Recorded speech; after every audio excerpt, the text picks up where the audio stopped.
कौआ उड़, कौआ उड़, चिड़ै उड़, चिड़ै उड़, तोता उड़, तोता उड़, आ बबुआ के मम्मी उड़। ई ना चल बौब्यास। चला भौजाई के द्वार पर वही जब फैसला हो। अरे चल चल चल होली है।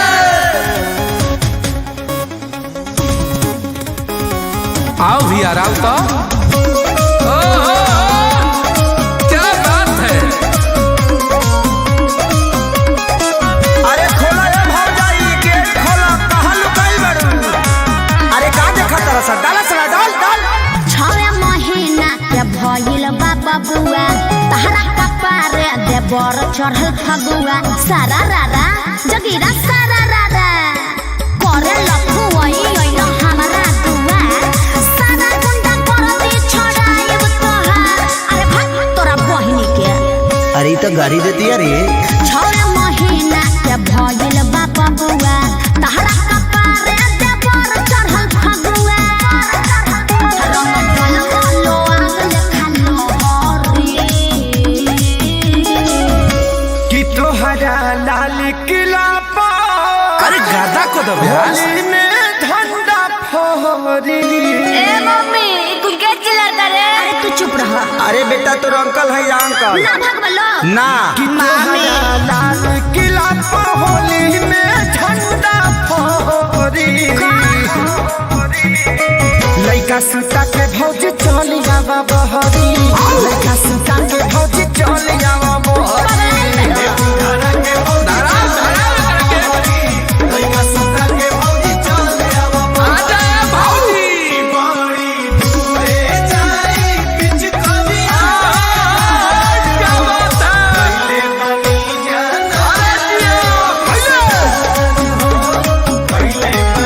क्या बात है।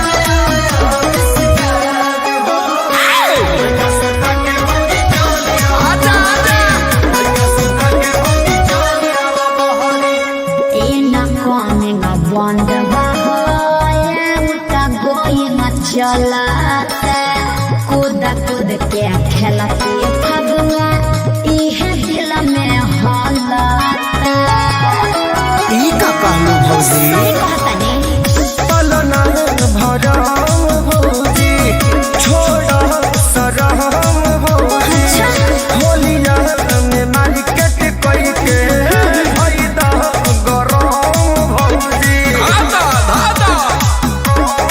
कि गजब का सामान भइल रगरी।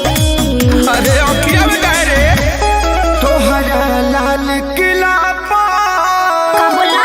होली में झंडा फहरी। मामी ये साला कौन गुंडा है रे? रे इ त अपना माइयो से बड़ गुंडा निकल गई। लइका गुंडा कर दी त तारा लोग हेने आबा। तोहरा लाल किला पर होली में झंडा फहरी। गाड़ी दो। लइका सुता के भौजी चल लइका सुता के भौजी चले आवा बहरी। लइका सुता के कुछ हुआ क्या। हौ वाला भइल बाटे हमारो शरीर बात मानाए। ना ना बिल्कुल ना। हौ वाला भइल बाटे हमारो शरीर बात मानाए देवरू। कि तू अरे डाल दे ऊपर चढ़ के।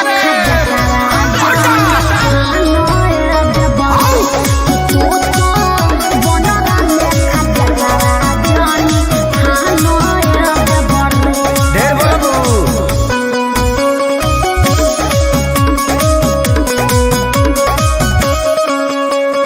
देहिया कठुआ जाए, लइका सरदिया जाए।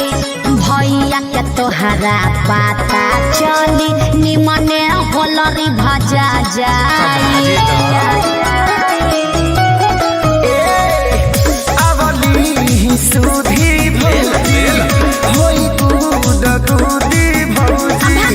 लइका के संगे न देखा तू लइका कूदी भौजी। बात मानल जाला। अखिलेश नहीं अधूरा खबरी। कि तोहरा लाल किला पर दीपुआ ले रंगवा लो। होली में झंडा फहरी। अरे ना मन हम दलिया दे तता दलियो गरियाबा तहरी माई के अरे अरे अरे ढेर नहीं खबो प्रणाम करी।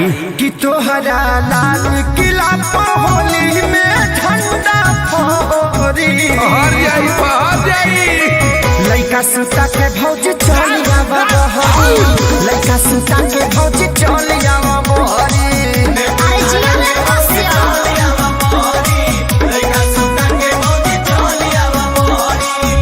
हिट मशीन से रंगवा के कैसन फील करत तारू भौजी।